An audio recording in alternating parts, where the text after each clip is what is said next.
just to watch out for a few things, I suppose, like we mentioned, oilseed rape. If you do have that in your rotation, then probably should avoid brassicas, your forage rape, your leafy turnips, that type of thing, mustard. And then if you're growing beans as well, probably to avoid the likes, obviously peas and beans, but also vetches and some of the clovers maybe as well.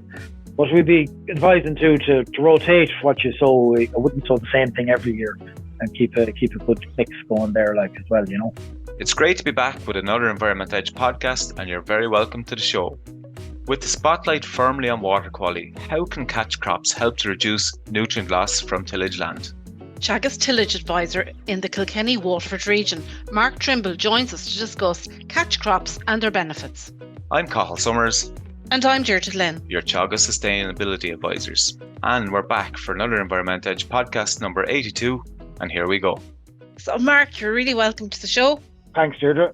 So farmers nationally have everything thrown at them this year in terms of weather. There's massive frustration with torrential rain, cold June, cold July. So where are we in terms of cereal development so far this year? In fairness, I suppose crops are actually looking surprisingly well, considering all that's been thrown at them. Crop area is down a bit. Winter crops, especially last autumn, was very wet, and there wasn't anything like the amount of winter crops got in as growers would have hoped. And then that left a big hole to be filled in the spring. And then we all know the spring we got, there wasn't practically nothing sown until more or less the last week in April. But there was a lot of work done then in those couple of weeks, and the crops that were got in, they got up and away very quickly, and they're actually all looking very well now at the moment, and hopefully they'll yield well come harvest time now. What kind of farm are farmers in at the moment, Mark? Because there's plenty of tillage around Wexford, and geez, it was a hard start to the year. Yeah, it was extremely hard. Yeah, I suppose there was a few dodgy spells there, especially there kind of late March, early April, when growers would expect to be flat out sowing crops, and then they just couldn't get on the land at all. But I suppose at least once they could get out sowing crops and they got that done, that definitely lifted the mood a bit. And now the fact as well, like they were saying, that they've the crops are looking fairly well considering all the hardship they've had. The mood is probably lifted a little bit, and I suppose if the price could lift a little bit too, that might help things as well. Yeah, well, that's out of our control, unfortunately, but badly wanted. Look, I suppose we're talking about crops in the ground now, and now we're looking towards maybe this is the time of the year to be planning of when the crop comes out and what you do with that. What kind of advice are you giving to farmers about when we get harvesting? What comes after? Yeah, I suppose there's numerous options there. Obviously, a lot of guys would have their rotations well planned at this stage, and they know exactly where they're going with crops, whether they're looking to get in oilseed rape maybe in late August, early September, or hopefully getting in winter wheat, winter barley later on in early October. But there's also a window there, of course, after harvest for sowing catch crops, which have a great set of benefits there to both the farm and the environment. Mark, what exactly is a catch crop? Yeah, well, I suppose a catch crop really is a crop that you plant or sow after the harvest of a cereal generally, that catches effectively any surplus nutrients, especially nitrogen, that's left over after the crop is grown. There would be a certain amount always left in the soil, and you sow a catch crop after harvest, ideally as soon as possible, to mop up those surplus nutrients. The difference, I suppose, from a forage crop, in that a forage crop you're sowing it specifically for grazing by either, say, lambs or weanlings later on in the autumn. Catch crop has a different purpose. Yeah, and I suppose the one thing we'd be considering is, you mentioned about the different options you have when you're putting crops in, and you have the winter crops in, so there's a small window to get that catch crop in, but then you have the spring barley crops where you have a bigger, I suppose, a longer period of time where that catch crop sits. Absolutely, yeah. The vast majority of catch crops would be sown into land that's going into spring crops the following year, to get the full benefit of it, I suppose. But there is an option there too, especially after winter barley would be the main one, to get, like, whenever it'll be starting to be harvested in 10 days time probably. So there is a window there, even between winter crops after winter barley, to sow a catch crop there in late July, early August, and have maybe 6 weeks, 2 months maybe growth before you'd sow a winter crop after that. But no, most cases that they are sown with spring cropping the following year in mind. Yeah, They're now legislated for as well, Mark, aren't they? You have to grow a cover crop or a catch crop over the winter now, don't you? yeah. If you're certainly if you're in the acre scheme, it's a measure in there. Also under conditionality, you do have to. There's a stubble cultivation requirement there. For most, you can leave up to 25% of your land uncultivated, all right, but the rest of it has to be cultivated and to promote a green cover. And whenever you're having to go in to do that anyway, we would encourage to throw in some seeds into that as well, and establish a crop, because the benefits are more wide ranging whenever you do establish a full crop afterwards. The catch crops are part of the Acres programme, aren't they? And now they're part of the Waters EIP as well. You get, especially for so mitigation purposes, catch crops can be put in to attenuate nutrients over the winter period. But catch crops and cover crops are covered under this new Waters EIP in specific priority areas for action as well. And there's some nice payments for them. Good option as Isn't well. there, Cathal? Yeah, it's a good option. Just on that, Mark, like, the legislation says, you have to have green cover, obviously. So a farmer can scratch the ground and get green cover, or they can put in a catch crop. So that's the requirements. What I suppose would you be saying to farmer are the benefits? Like, why would a farmer put in a catch crop above scratching the ground for green cover? Because there's an additional expense there. There is, obviously, yeah. The seed is the additional expense. They have to go with the run of the cultivator anyway, so that has to be done anyway. But the seed is the additional expense there. Some of them can be pricey enough, all right, but there are a huge amount of other benefits, and not just from mopping up that surplus nitrogen, to soil structure, to organic matter. Like, we've had spring crops that are in the ground where, while they were sown into fairly good conditions on the surface, underneath, soils were very wet, and that showed with a lot of yellowing in crops after a few weeks, and there's definitely some compaction issues down there. So some of the species, like with good tap roots, like the tillage radish, would do a great job there in alleviate some of that compaction, and just to get something different growing in the soil, rather than your continuous cereals. Obviously, adding to the organic matter is another big one there as well. The more organic matter we can get into the soil, the better. A lot of this ground has been in continuous cereals for a long number of years, and would really benefit from more organic matter. Yeah, the ground gets very tired, doesn't it? And the greening is only in the last couple of years, but like, some of the spring crops around home now, like, if they hadn't anything in them over the winter and you stuck a spade in them in January, it comes out, you nearly build a house with the blocks to come out. But if you go to the field beside it with cover crops, it's a different beast altogether. The soil is lovely after it. Yeah, there's huge benefits there, definitely. And as you know yourself, it's not going to happen overnight. It's a long-term project, but like everything, you have to start somewhere. And I do know that some farmers did say this spring that ground where they had a catch crop growing over the autumn, they were able to get into it sooner with their spring crops than ground that didn't have a catch crop growing. Mark, when's the best time to sow? I'm sure you're looking for dry matter over a period of time, so I'm sure the earlier that you go in with a catch crop, the better.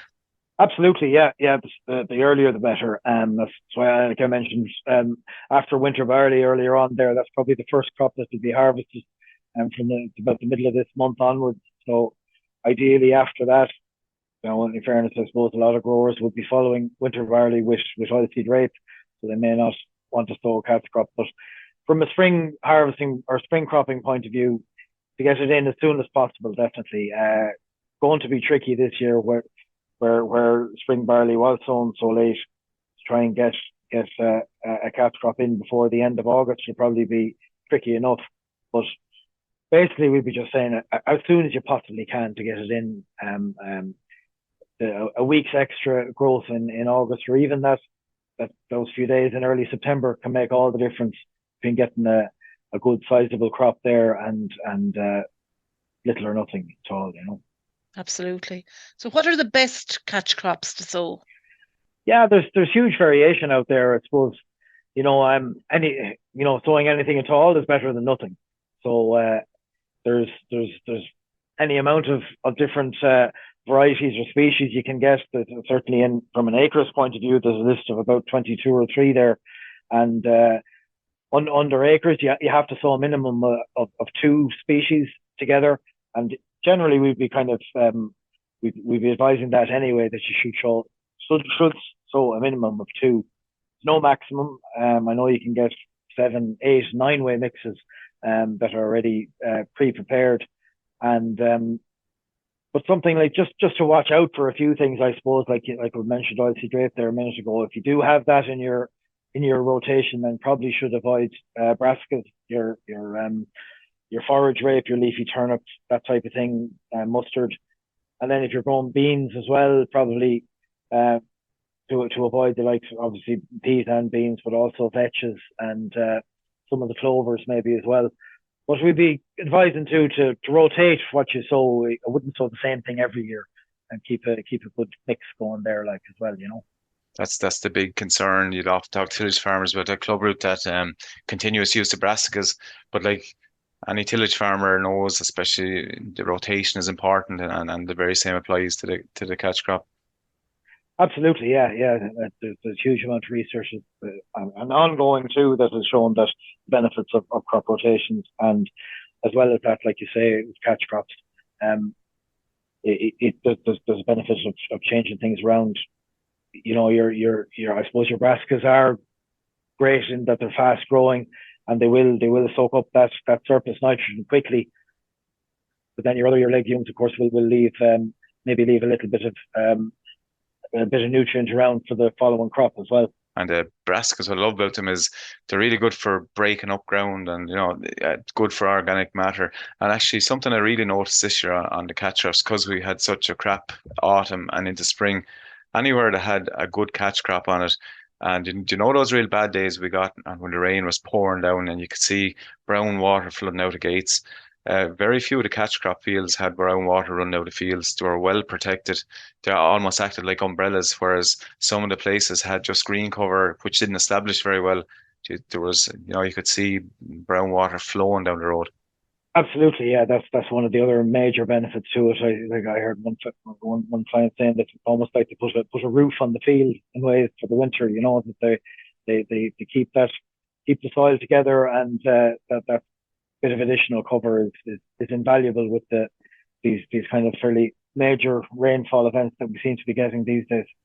They're a fantastic barrier, I suppose, to sediment loss as well over the winter period, like loss of P, loss of nitrogen and sediment into watercourses and that.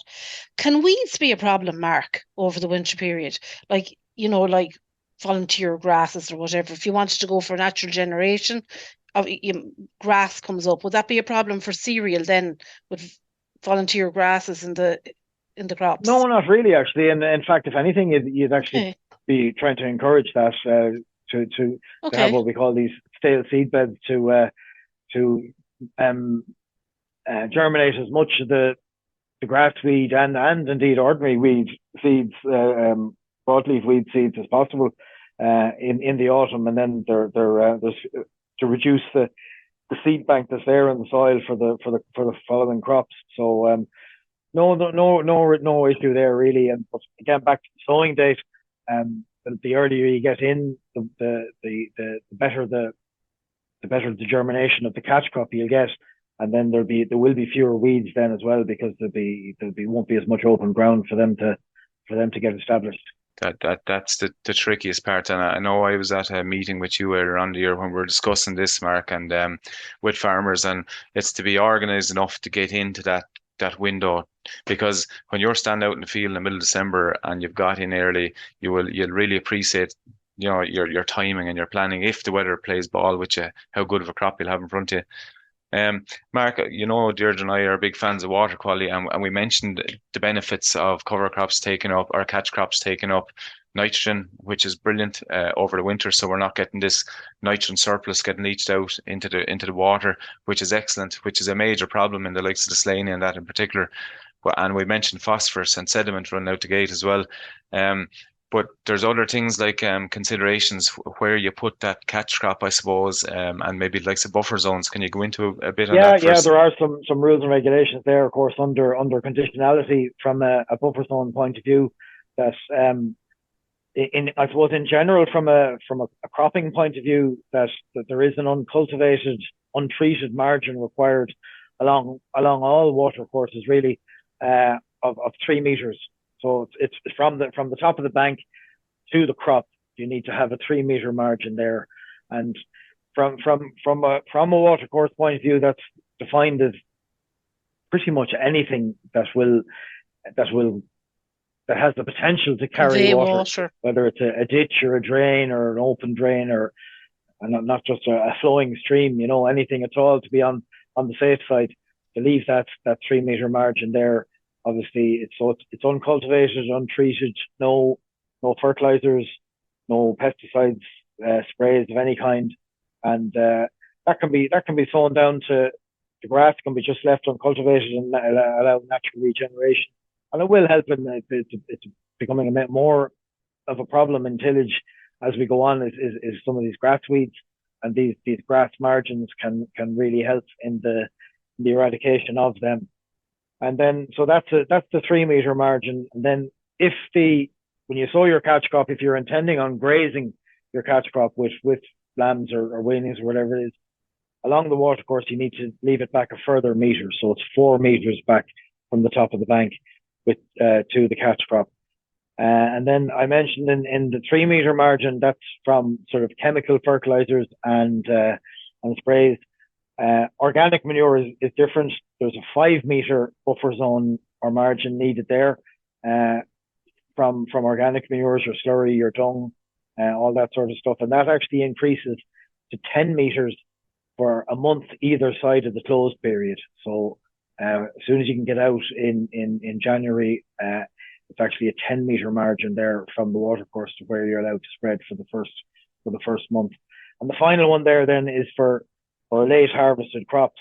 If a field slopes towards the water course, and in late harvested crops we mean like the beet and maize and potatoes, you need a 6 meter margin if the field is sloping towards the water course. 6 meter buffer zone is needed there. Is there any fertilizer needed on the cover crop over the winter at all? No. I think that's where I suppose in the differentiation between cover or catch crop and your forage crop that you're growing specifically for grazing animals, you probably would put a bit of fertilizer on that to ensure you get a good establishment. But your catch crop, no, you're looking to soak up surplus nutrients there. So I don't think you wouldn't be adding to that. No. Certainly sounds like there's a good bit of work being done on it, Mark, and very positive benefits coming off the back of it. And certainly I see a lot of people around our way and good farmers sowing a lot of them. So there must be something in it, because they wouldn't be wasting money or spending money if they weren't getting it back in the crop or in the following year. So really, really enjoyable conversation. Thanks a million for joining us on the show. Also, thank you. So there you have it. Tune in the next time to hear more interesting chats and discussion.